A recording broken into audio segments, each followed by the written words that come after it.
I don't know. Is it like it's the last? I think it's the last. No. Is it next week? No, next week we're into April. Believe me, I believe. Right.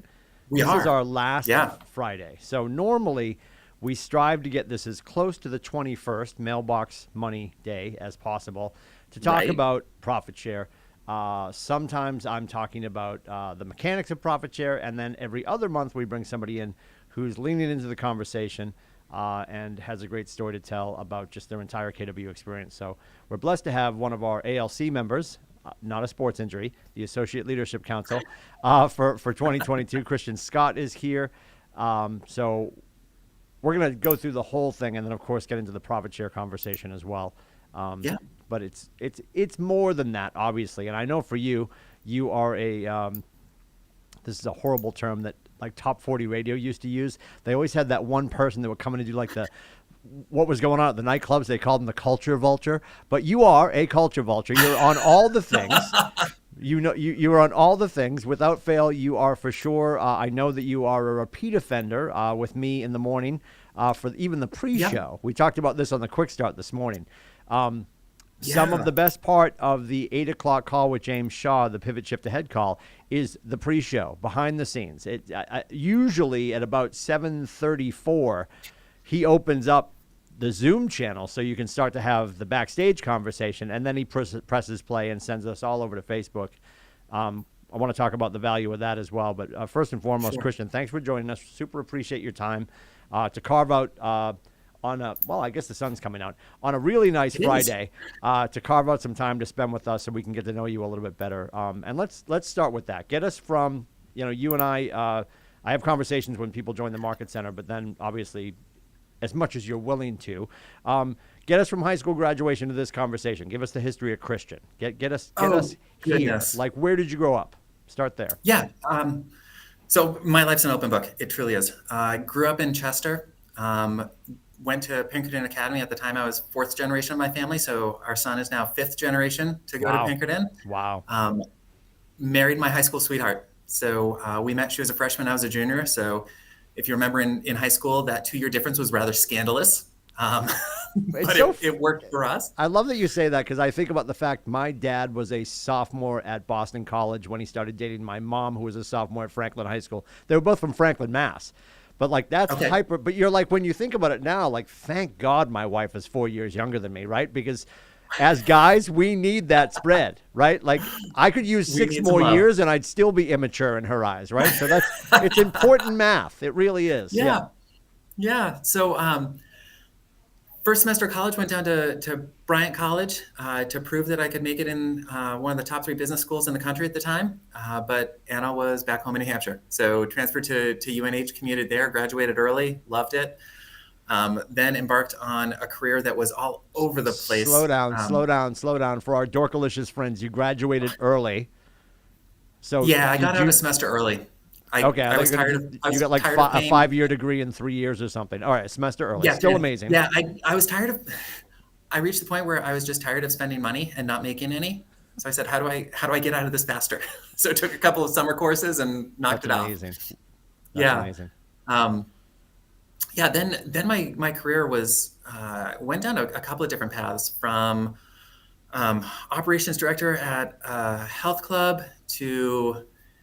From there, went to Anthem Blue Cross Blue Shield. From there, Gary Blake Saab, because I have a penchant for cars. Mm-hmm. That's another part of my life that we can talk about if you want to get Yes. into that.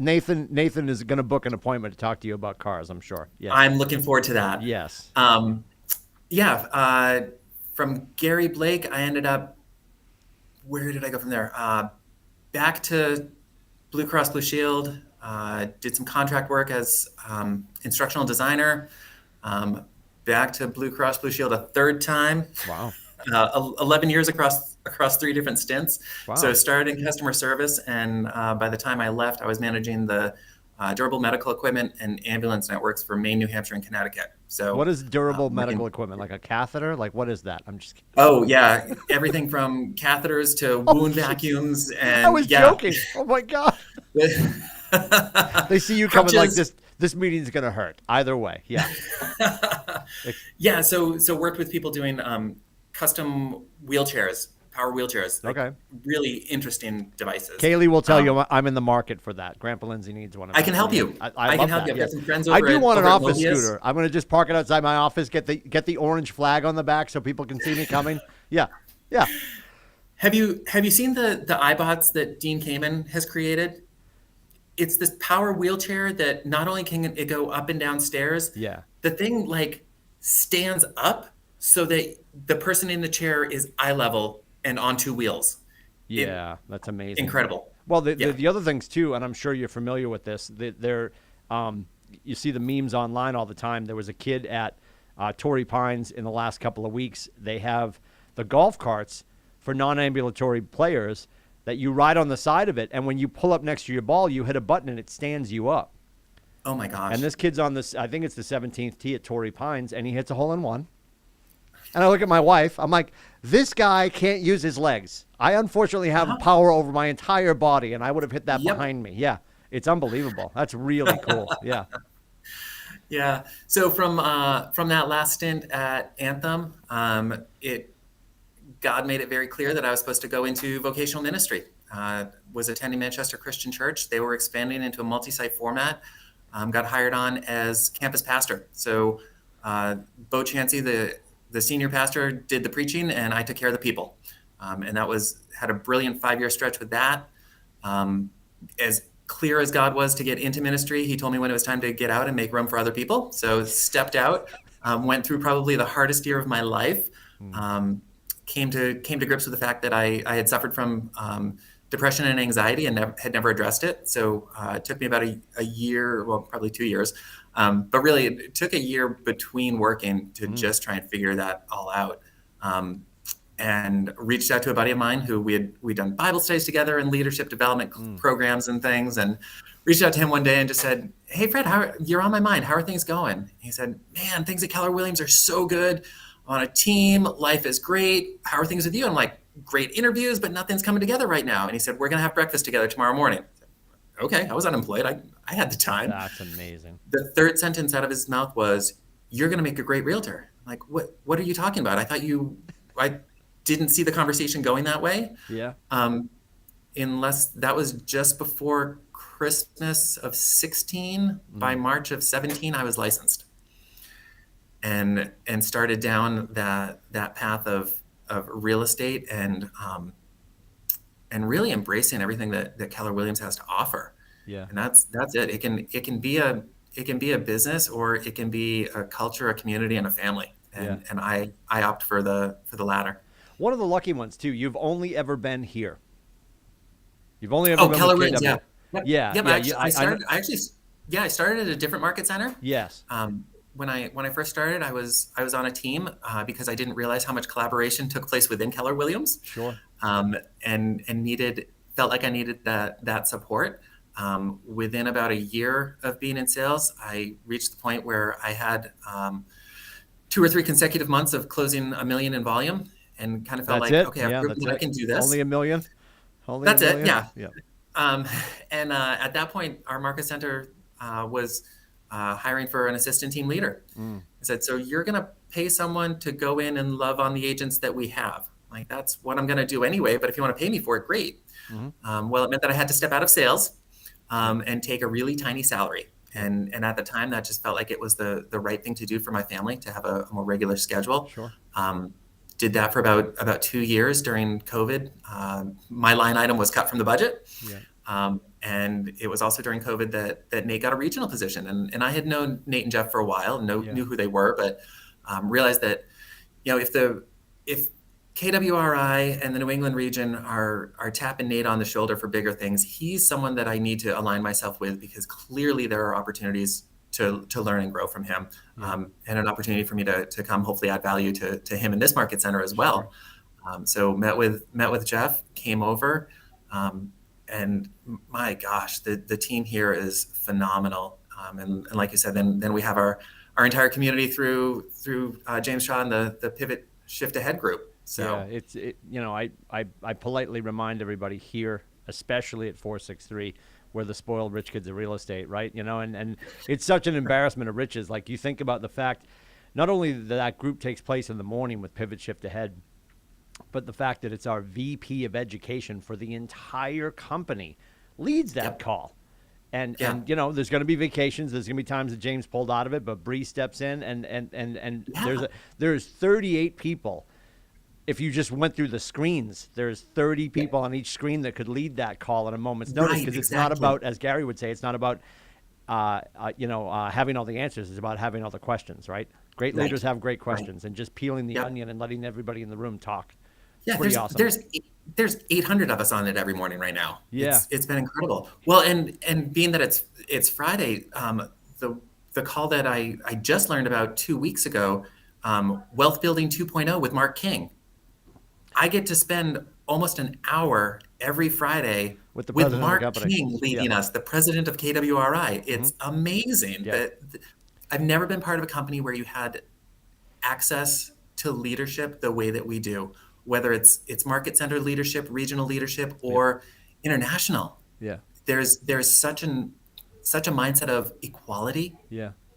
It's pretty awesome. It's been incredible. It's funny, because in our conversations, I remember you talking about during your employment and then taking the role with your church, and I just think about my path, because from high school, it was I studied for seminary. And to your point, because everybody's just like, how did you even know? And I'm like, well, I really didn't. Like I didn't have that cinematic moment where I heard the voice of God, but it was just like I just knew I was feeling called. Then some things happened in real time from outside forces that Yep. nudged me into the conversation, and I explored it, and I'm super glad I did, because if I don't go and do my undergrad at the seminary, I'm never in a holding pattern to then knowing that I wanted to get into broadcasting, then knowing that I would get to a radio station and do my internship in Boston, meet my wife, Yep. and then come up here to Portsmouth radio. And I'm on the air at the top 40 station, but there's a little redheaded kid down the hallway at HEB doing sales. And that's Nathan Dickey, right?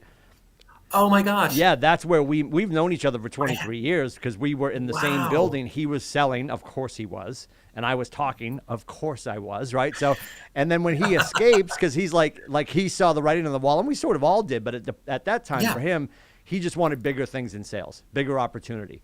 For me, the radio station was still live 24 hours a day. We had 4 stations.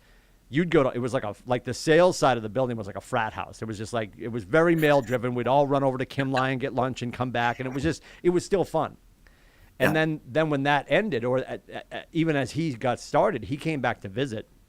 And I'll never forget when he Oh. first called me. So he started in 2002. In 2004, July 1st is our birthday, by the way, 18 years old. 2004, he calls me, and he's like, and this is all I heard, I opened a Sherwin-Williams. And I'm like, why in the hell did you open a paint store? Right? Because had you heard of Keller Williams in 2004? No. Nobody had. I mean, No. God bless Gary, right? 39 years later, and now like we're a household name. So Yeah. that was really funny. And he said the same thing to me. So we now fast forward to 2009, Janina and I by Stratford, we're leaving the closing, and he's like, just get your license. And I'm thinking at this point, because radio's behind me, I did my run in radio. It served me well, because I met my wife and I met Nate, Yeah. right? And I'm thinking, do people just do that? But the more we think about it, Christian, it's not often that you're in kindergarten class and like, I'm going to be a firefighter. I'm going to be Superman. I'm going to be a realtor. Very few people have Right. that DNA. It's like heritage for them. So, and ironically for Nathan, skip a generation, his grandfather was way into it, and so it's just ironic that we're all here now having this conversation, because he took a flyer, emptied his piggy bank, and started this thing we call 463, right? Yeah. It's pretty Well, amazing. and those long-term connections.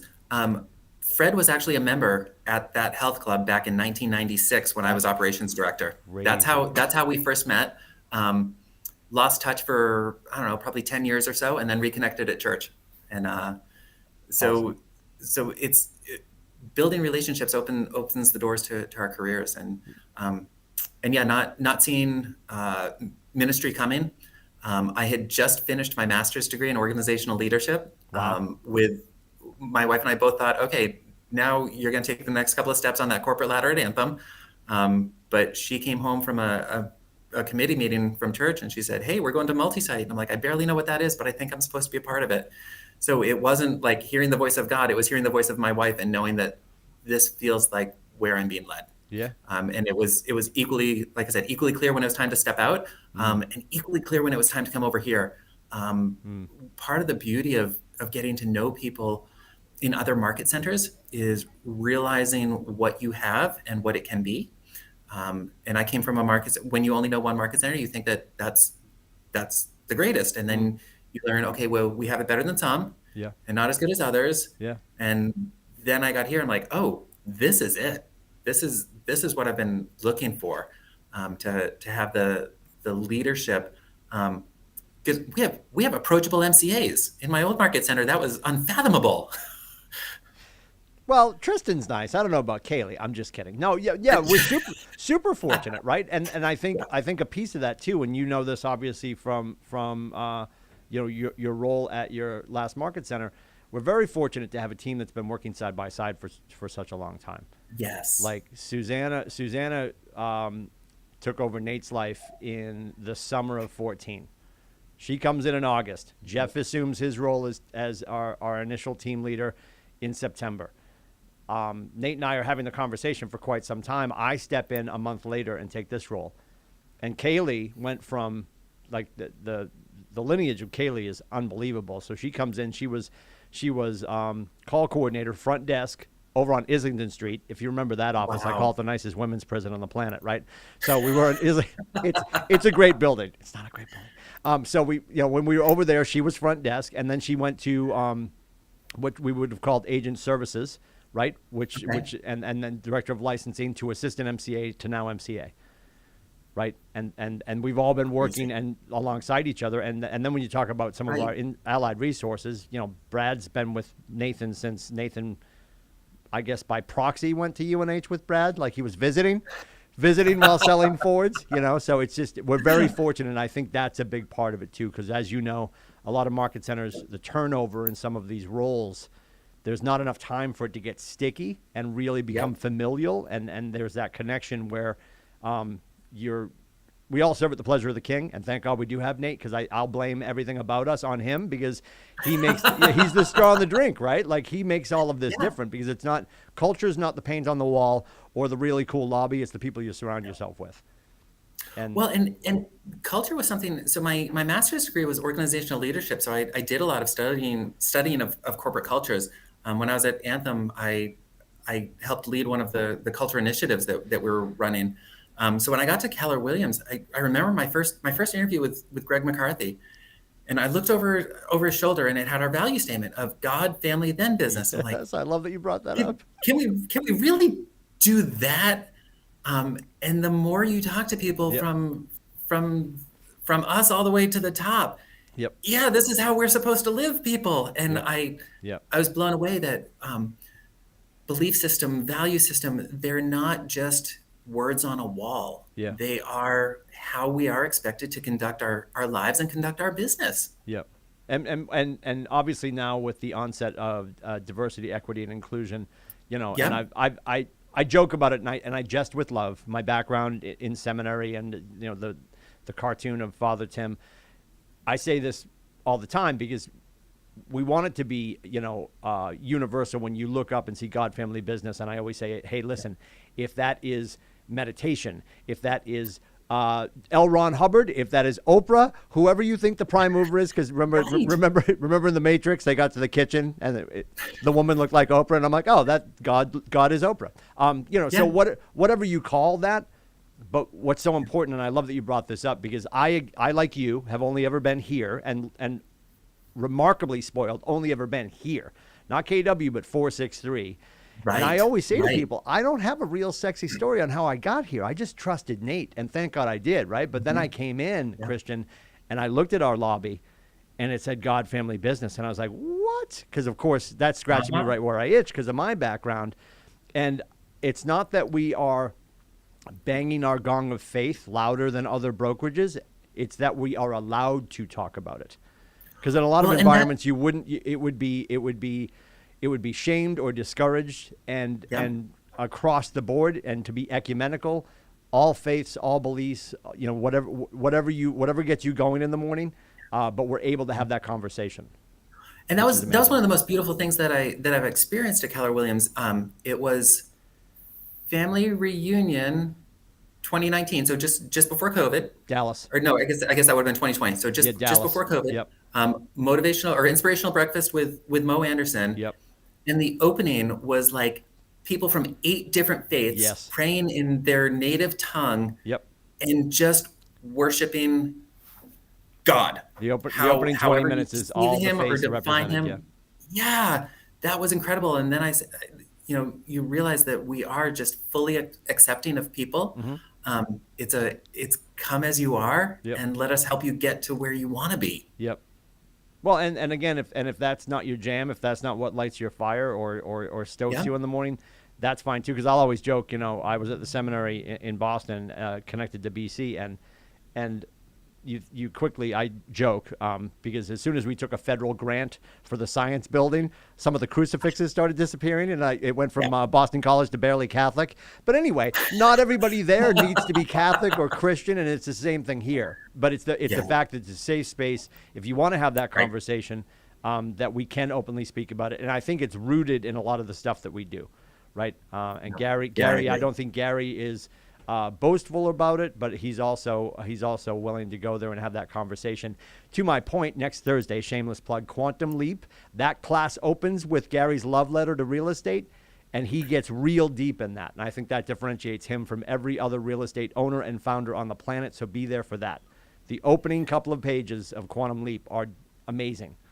Amazing. Quantum Leap period is amazing. Yep. So next Thursday, Jesse Davies, 8:30. The link is in the news, by the way. Excellent. So for you, what did you take from everything we just discussed? All the prologue of Christian Scott, now coming into real estate, and you get to play in this space where you get to use that whole toolbox. What part of that do you love the most every day? Or I guess if I was going to say to you, what arrow in that quiver do you probably shoot the most every day to get to the point where you allow yourself to help people and people open up to you? Yeah. So most of my life, except for a 1-month stint in West Newton, I had avoided sales. And I don't count time in retail because we all did time in retail. But I had avoided sales. And at some point, I recognized that sales is just another opportunity for me to serve people, to come in, love on people, just like working with agents, meet them where they're at, figure out their desired future state, and help them get there. So it totally ties into my life as a pastor. It's just in a slightly different endeavor, but I'm doing the same thing. I'm loving on people. I'm giving back to the community. I have a larger vision for what I'm doing and a greater purpose for it. Yeah. Being commissioned can be challenging, but we decided on top of a host of other giving that we do, 10% of every commission check goes to a church plant that we're a part of.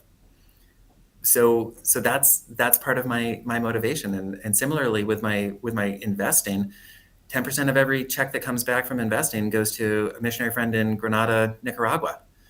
So to be able to give at a high level has been incredible. So serving others and finding ways to give back more. Do you remember the Bold Classic? I'll go back to Diana Kokoska. We're gonna blow the dust off the 45s for this one. So the Bold Classic lead generation sheets. Remember the boxes across the top, Christian? I do. Right? I do. And there were all these boxes, and I think it was towards the end they rattled, or it came first. The first boxes you checked off were tithing. And again,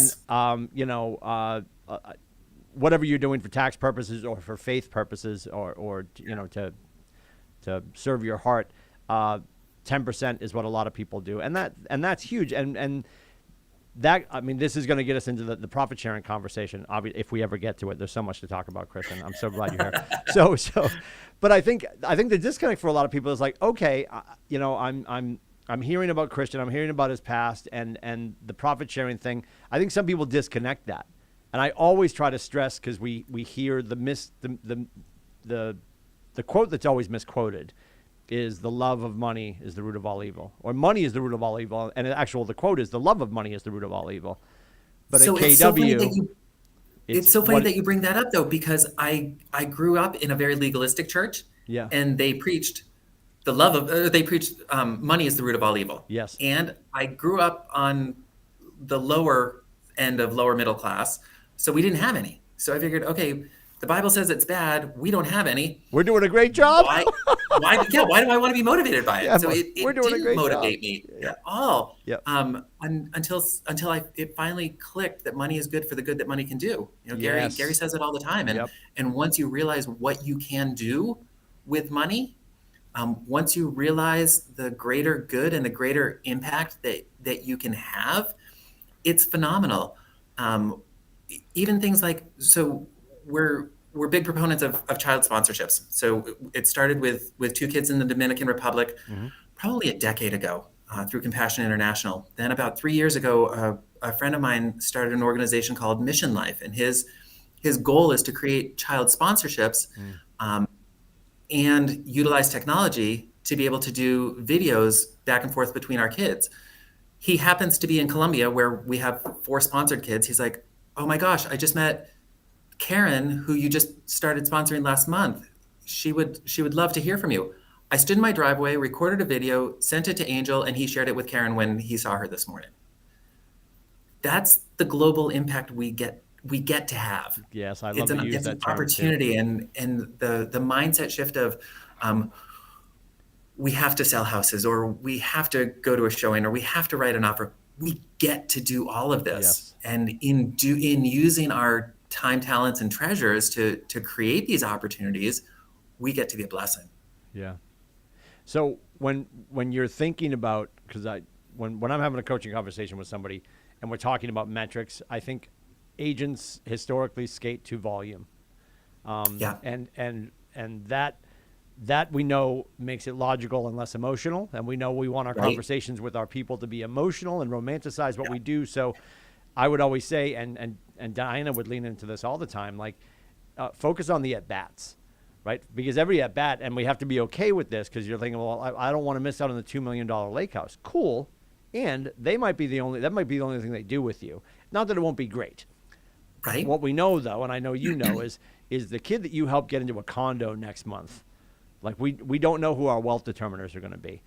And, Right. and when you help him, and then you realize he put you in touch with his sister, who's buying her bigger house because they have a short person and one on the way. And then the uncle's going to buy a lake house. We never know. We look at them in their current state and think, okay, he's popping off on a condo. It's going to be $150,000 next. And we don't want to be transactional in those moments, because we don't know what they're going to lead to and who they're going to connect us with. So, so for you, for lead generation, what are you doing on a regular basis? So you finish with James, you finish with your morning, and then you're getting started. What does that look like for you?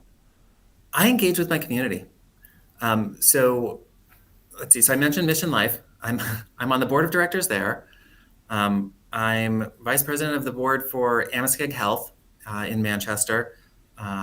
Chaplain for my son, and my daughter's Boy Scout troop. I'm Manchester chapter chair for Veterans Count, which is an organization of military and veteran services through Easter SEALs. Yeah.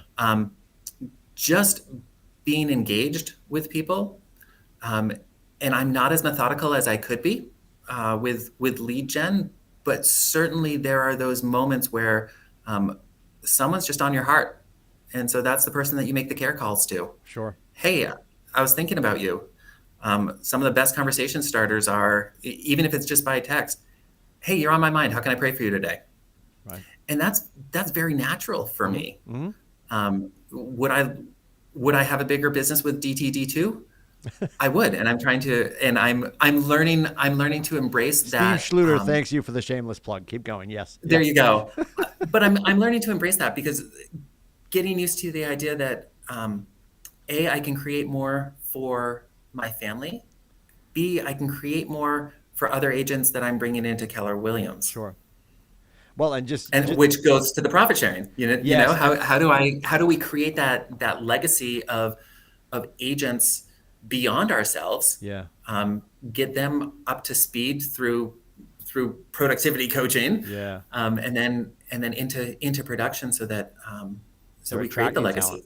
Yeah. So, well, and for clarity too, if you just heard Christian say DTD2, You're thinking that's a Star Wars reference. I'm convinced it's one of the droids. Actually, so it's Do the Database 2. If you go to KW Connect, and it's all over the place, but if you go to KW Connect and just go into the search bar and punch in DTD2, you're going to see the hit sheet for 2022.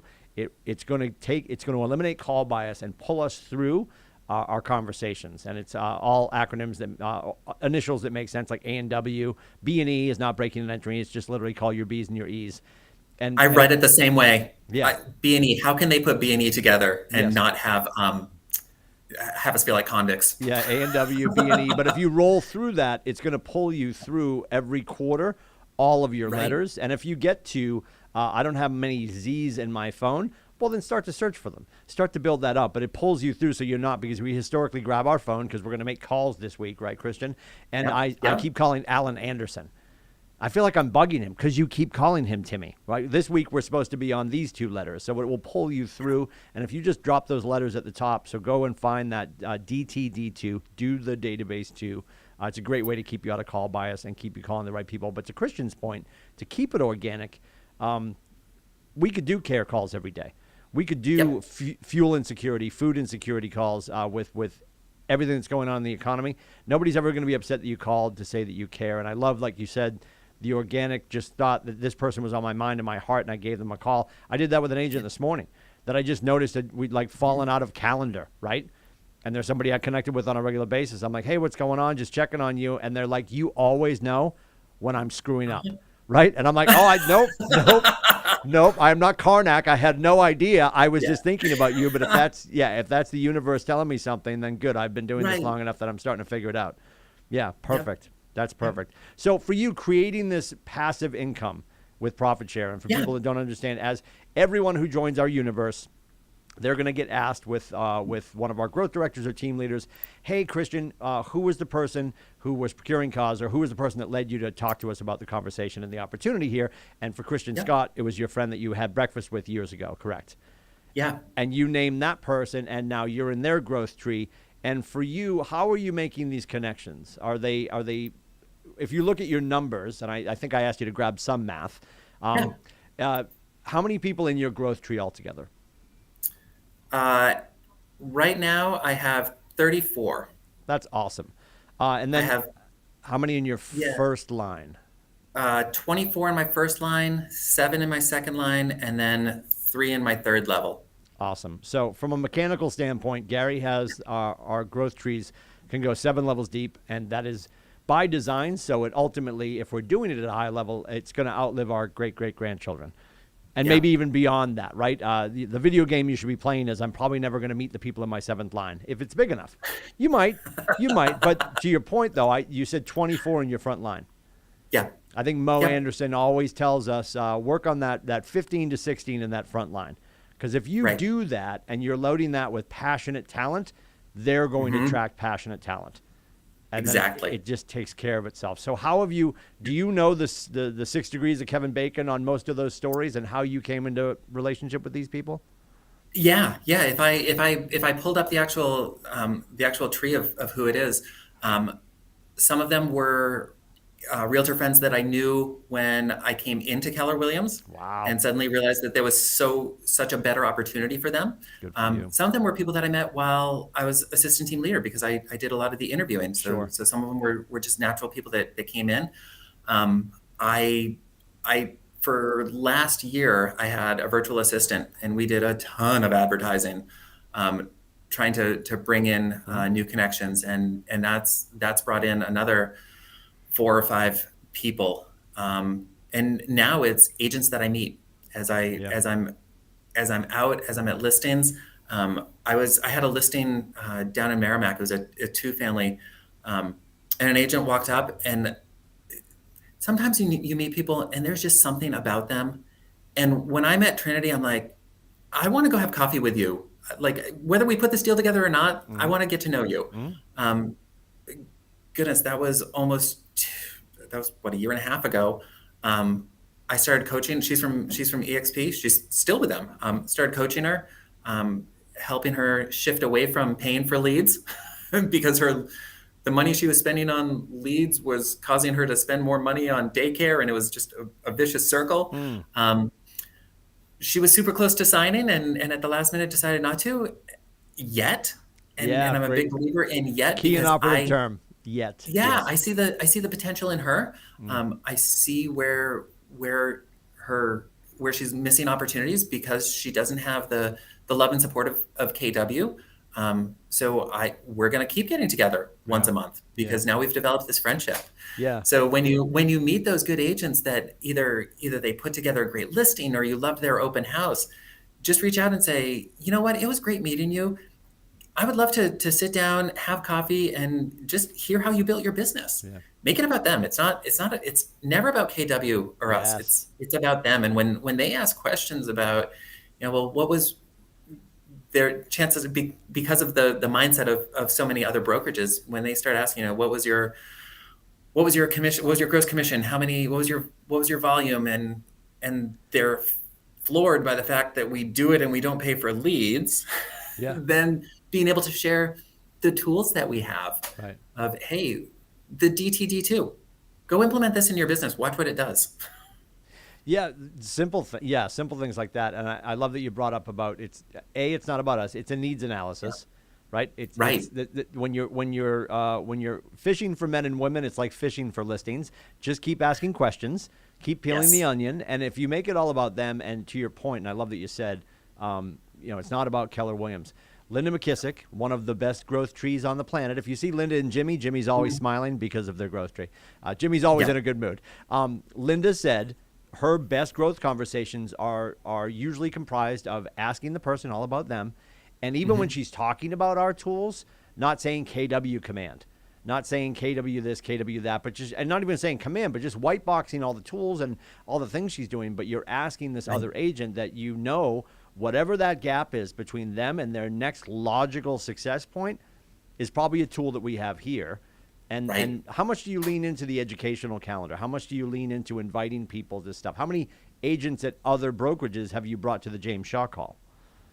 Oh my gosh, yeah. That's been the easiest link to share with people. Yep. Is if you just need a good way to kick off your day, something was it, you've got your inspiration, now put in the perspiration, right? Yep. That's what we say every day. Yep. So if you're looking for something inspirational, here, go sample this. Go see what we do. Right. I've got, well, you sent out a KPA link to a friend of mine just the other day. Yep. She's working for an investment company that they do some fix and flip, they do some wholesaling, and that business just hasn't turned out to be what she wants it to be. So she's feeling like she needs to go back to a W-2. And I said, you've got so much potential, and she's got the energy. Yeah. And that's a big piece of it. I'm like, if you're willing to be coachable, we can create an amazing realtor out of you. And then you can go do the fix and flips on the side on your own with your money. Yeah. So for you and the missus, when you were getting your first profit share check, and I can't wait to hear this number if you have it. When you were getting your first profit share check, were you of the mindset, because I know, and I say this all the time, as soon as you can covet that as sacred cash and put it to use for you, do that. But for some of our agents, quite honestly, it is a great financial bridge in between time until they get their business up and running, and it's a blessing, right? But as soon as you can put it to work for you as opposed to use it in real time, what would the decision point for you guys to say that this is gonna be our kids' money from now on, or in what ways are you utilizing it to build their future for them, and they don't even know probably? So we view our profit sharing money as investment income. Awesome. So it gets tied. Typically, 10% gets tithed to Nicaragua. Last month, it came in and it was only 3 figures instead of 4. And I said, "Can we just give the whole thing to Nicaragua?" And she's like, "Yeah, of course." That's awesome. So that's what we did. That's awesome. But that first check. So I was blessed that I had my first profit share check within my first year of business. Awesome. $323 in December of 17. How dare you? Most people, I think Linda McKissick said hers was like $1.89. Yours was 300 and something. It was. That's awesome. It was. It wasn't consistent at that point. Sure. Around 2020 grew large enough that it started being consistent checks. Yeah. 2021 was the first year that it paid my entire cap and almost covered my royalty as well. Oh, so we refer to that as the 100%er if you're new to the conversation. Yep. When Yeah. you start to earn back through passive income, through profit share, what you're paying in for company dollar, well, your Kaylee money and your Gary money, right? Your collect Yep. at our market center now is 23,000. When you start to earn over 23,000 in profit share, we call you a 100%er. Yep. So that's awesome. That was huge to realize that I essentially ran my business for free. Yeah. I got the entire experience of Keller Williams, and you know me, I utilize a lot of the available experiences, Mm-hmm. whether it's the contracts classes here or the profit sharing stuff that you do, Yeah. whatever is out there, the regional stuff, the now being connected nationally and internationally, Yes. some of the things that I'm fortunate enough to get invited to, or at least be made aware of, Yeah. because there's so much out there. So Yep. figuring out what are you focused on. So for me, there's a couple of different. Well, I mentioned Mark King's wealth building Yep. class, and my friend Jordana down in Philadelphia, no, Pittsburgh. I take it back. She's in Pittsburgh.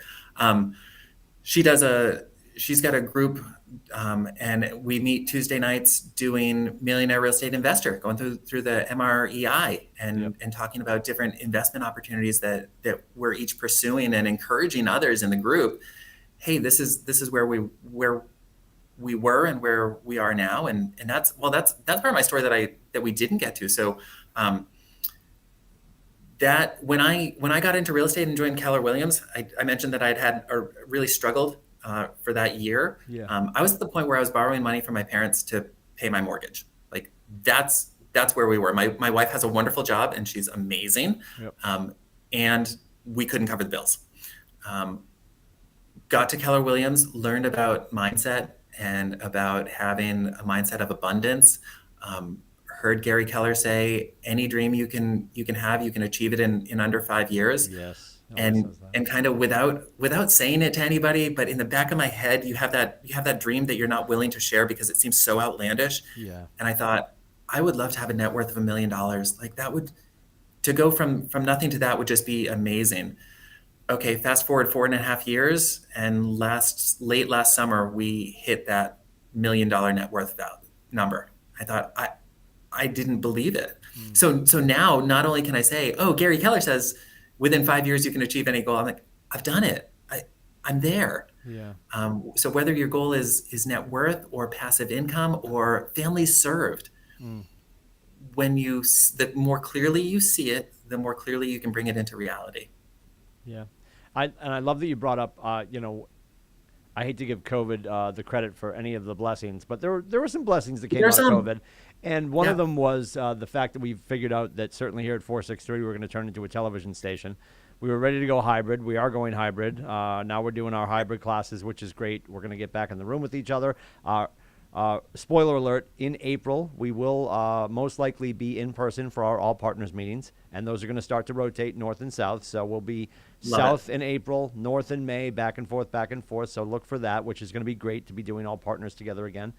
And for you, again, because you and I are lucky enough that we've only been with KW, and now now that you're here, we're both at 463, so the spoiled rich kids of real estate.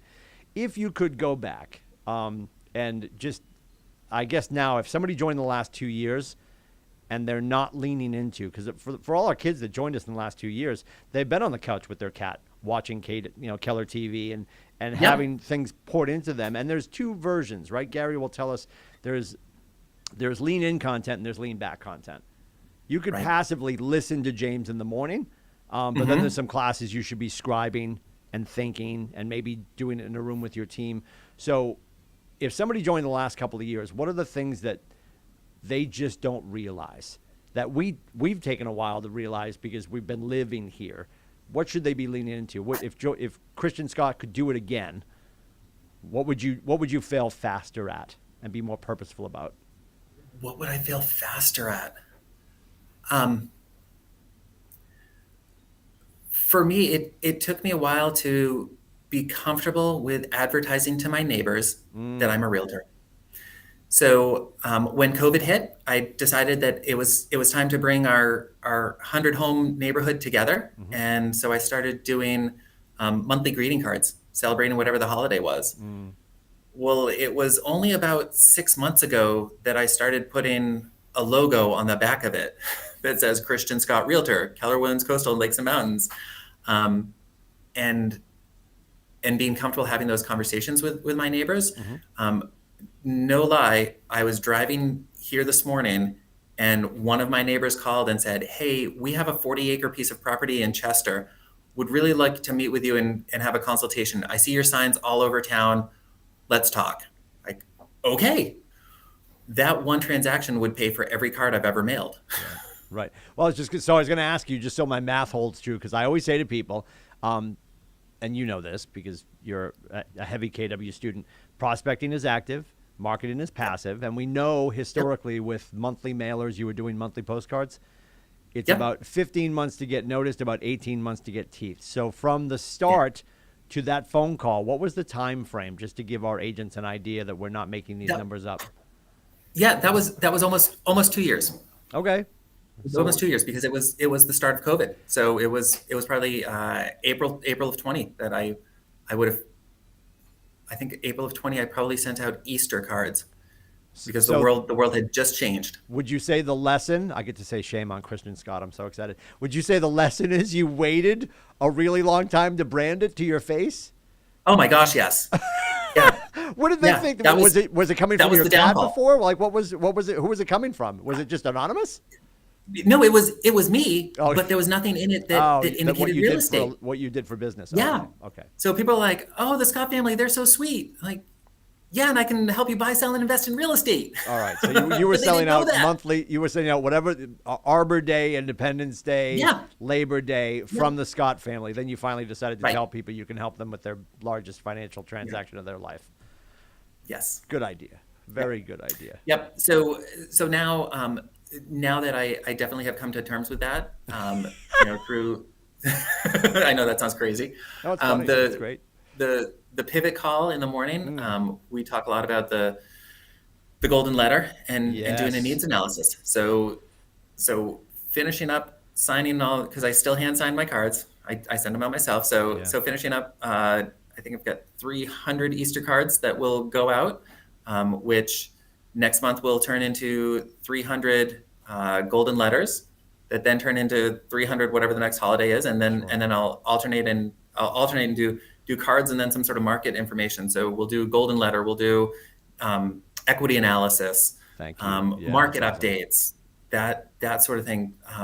So that striking that balance between friendly neighbor and local economist of choice. Yeah, and you're allowed to be both, and I think we've got to be okay with that. Yeah, I don't want to be salesy. Well, and I keep saying to everybody, my job as your coach is to help you make real estate the background music.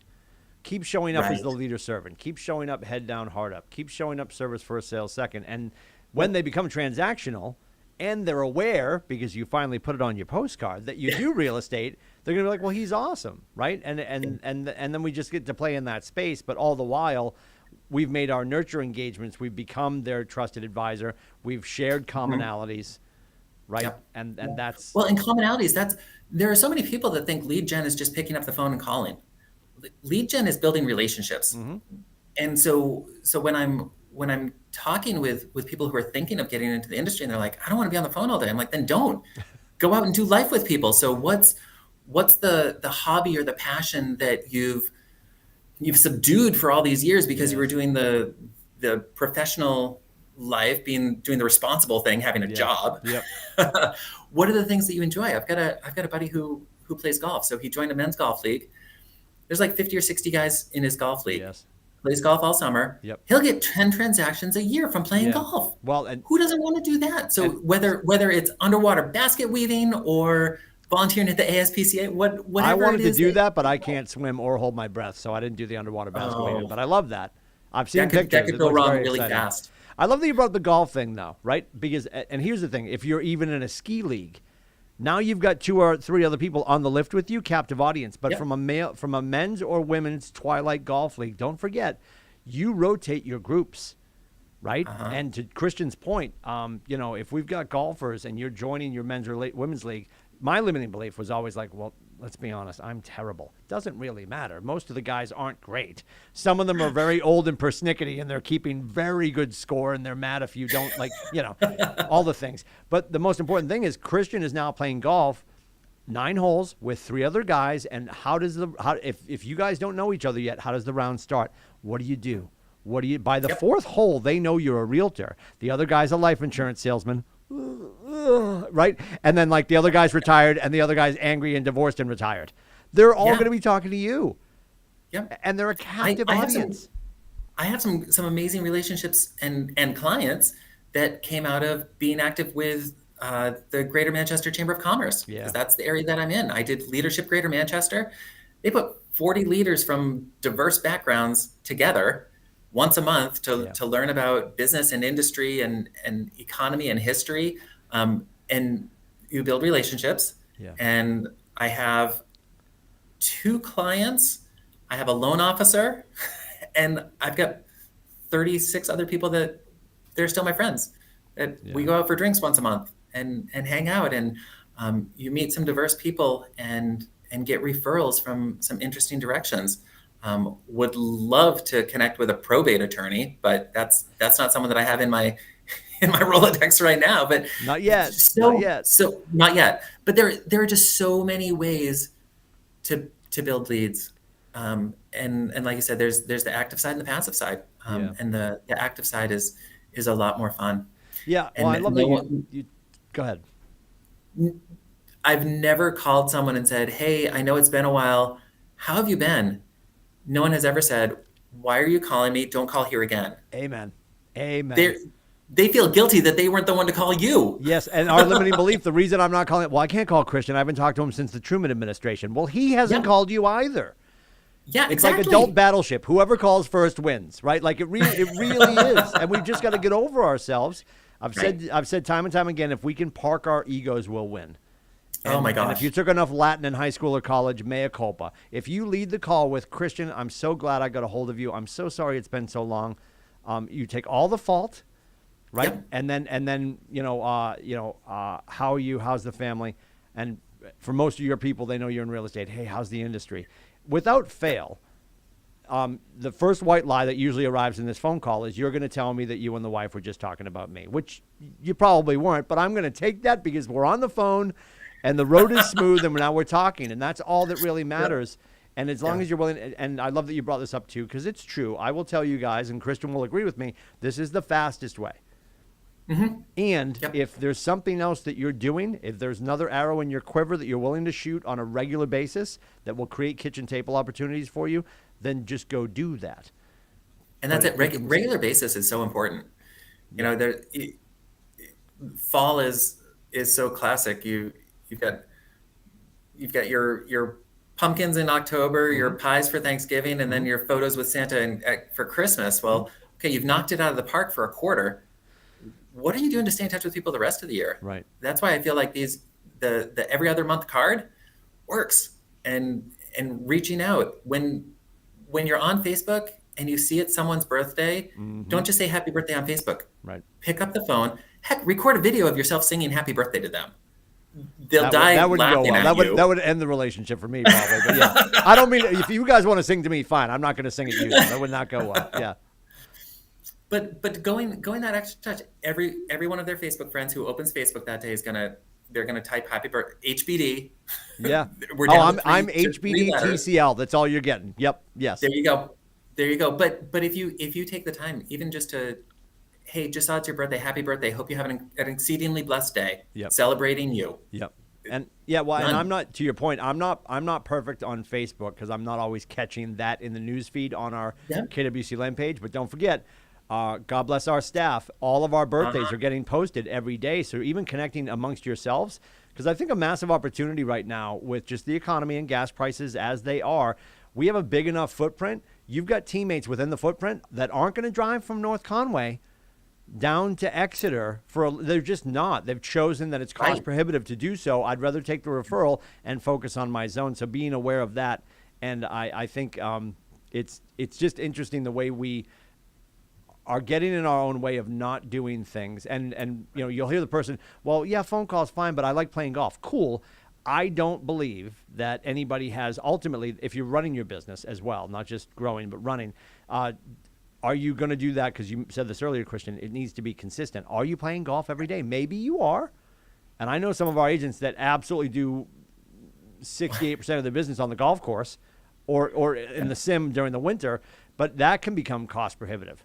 Like what can you do? You already own your phone, you already own your face, and you already know people.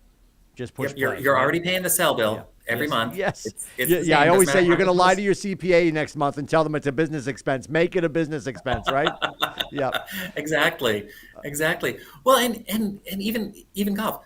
I'm guessing that new place across the street here, what is it, Tour? My guess is they probably do some men's golf or some golf leagues, period, that you can play golf all year round if you want. You can play tennis all year round. Right. Walking, running, cycling, hiking, whatever it is that you enjoy that isn't going to feel like a burden for you to do. Jason Abrams, and I think that's it. Referred to it as, what are you currently near that you're not in? Yeah. What are you currently near that you're not in? So like I would always pick on myself because my wife is not the social butterfly. She's Typosaurus Rex. She's very high C, high S, right? So when we're leaving Mass and they're like, oh, there's pancakes downstairs or donuts, and like, Bubba's 17 now, so, and he's still an altar server, but Bubba's just like, yeah, I'm good. Cameron's diabetic, so he's all in. He's like running downstairs to eat the donuts. But like, that's not our jam. Like, I'm happy to be at church, love all the people, but I'm not going to go stand there and eat a donut and talk to somebody about X, Y, or Z. That's not really. And even if I don't, could I have my Keller Williams real estate team sponsor the baked goods, right? So how can you be involved and still be in the room and part of the conversation? And there's a lot of opportunities that we're probably not leaning into. And I think, to use one of my really bad food analogies, but to put a cap on this, I always talk about when you're asking people, who do you know that I should know? Or who do you know that we can help? When they say, well, what do you mean by that? Always think BLT, right? But we want listings first, Christian, of course. But BLT, buyers, listing, and talent. Because when you say, well, we're looking for listings for our buyers, we're looking for buyers for our listings, and we're looking for talent for our team.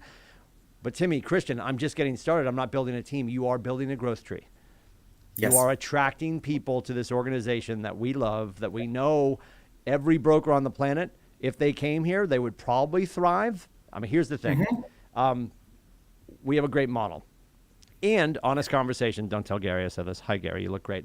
We're not for everybody. We're not going to be everybody's jam. And thank God, Christian, because there's not enough parking, right? Although it's not our decision to decide if they belong here or not. If we're asking questions and we find that gap in their business that we know this model would serve, invite them to a class. Go have coffee with them. At the same point, if you meet them, they're grumpy and ornery and set in their ways, and they're not going to be a good fit, it's okay to say, that's not someone that I want to do life with on a daily basis. Right. Well, and also we might be catching them on a bad day. Everybody's allowed to have a bad day too, because I knew I always had a list in my head. My freshman year, I had a really tough interaction with someone. And I would always think to myself, they would never come here. They don't belong here. I would light myself on fire if they showed up. And I don't get to make that choice. And I also, over time, now knowing what I know I shouldn't say she, but there's a lot of them. I know she'd be a fit. And if she ever came here, I'd have to own the fact that she made a decision that she's finally ready for us. She's finally ready for this, and I'd welcome her with open arms. Great point. So the judgment of, no, they'd never be a fit, I completely echo what Christian is saying. Some people would fight it and they don't want to be here. And this is Gary, what he said way back, that first meeting, March 16th, 2 years ago, when COVID started, and Jay and Gary had the town hall. And Gary said, we're never going to, anybody who is willing to buy, sell, invest, or join real estate, they will do it when the time is appropriate for them. We're never going to force somebody to come play with us or buy or sell and invest with us. So if we stay in conversation, and to Christian's point, if somebody's Grumposaurus Rex on one day, they might have been having a bad day, but we're going to just keep showing up and killing them with kindness. Yes. Right? And we're always going to be a ray of sunshine when we show up. And when we do, eventually, maybe they matriculate over here. Maybe they never do. But I guess it's no different than with our clients. We just keep showing up in people's lives in in the high points of their lives, in the low points, just being a part of it. Yep. Is every relationship going to turn into business? No, and that's okay. The ones that are supposed to will, and Yeah. that was one of the biggest lessons I learned in real estate, and it came from my wife. And when you're new in real estate and you find out that friend, former coworker, neighbor, whoever bought and or sold with another agent, Yeah. my initial reaction was, oh my gosh, don't they know that this is how I'm feeding my family? Like, why wouldn't they turn to me? And so I viewed it as kind of a curse. And then my wife said, hey, instead of seeing it as a punishment, what if you viewed it as God's hand of protection taking you out of a situation that wasn't going to end well? Mm-hmm. And if he's taking you out of something that wasn't going to end well, don't you think he has something better for you? Yes. Yep. And that, again, mindset. Yep. What stories are we telling ourselves? So got out of that story of, well, don't they know what I'm trying to do? Right. To say, oh, there's someone else that they have a relationship with. And as long as they're with a good agent and they're taken care of, it's all good. It's all good. Yeah. What is it? Nationally, the numbers are when we're making our calls, when you're in conversation, national average is 19 no's to a yes. The more important math is 95% of the time when they say no, it's not about us. It's about a circumstance they have in their head that we have to help them recover from and give them more information. We're in the industry of offering information and extracting information to find out what their logical next step is. Christian Scott, this is the end of season 1 for you. I'm going to bring you back 4 more times because I think we need to do that. But thank you so much. We still have to talk investing and cars, and there's more to come here. Tim. If you show up downstairs at our Fearless Leaders door with a craft beer and a steering wheel, he'll be a friend for life. Yes, yeah. Nate Dickey, steamboats, steam cars, all the cars, craft beer, golf, real estate, being short, having red hair, all the topics he's really good at. Yes. Perfect. Yes, we love it. Perfect. We love it. Christian Scott, thank you so much. It's been a pleasure. Thank you. For referral purposes, do you want to give out your information so people can get a hold of you if they got questions, comments, concerns? I can tell you in the chat, I do believe it is Anne-Marie Calmer is raving about your presence on Earth. So you have a fan in the chat. Yeah, I kept it simple. It's just christianscott@kw.com. Perfect. I live in Auburn, so anything Rockingham County, I would be glad to work with your clients. Perfect. 603-560-5318 is my cell, so call me direct. Although I will tell you, in the vein of God, family, then business, at 7:00 at night, my phone automatically turns to do not disturb. So I belong to my family at that point. If we're in the middle of a negotiation, I will address it. But 99% of the time, our clients can wait till 8 or 9 in the morning when. I thought you meant a negotiation with your family. I wasn't sure. Yeah. Tacos or pizza? We're still negotiating. I'll call you back.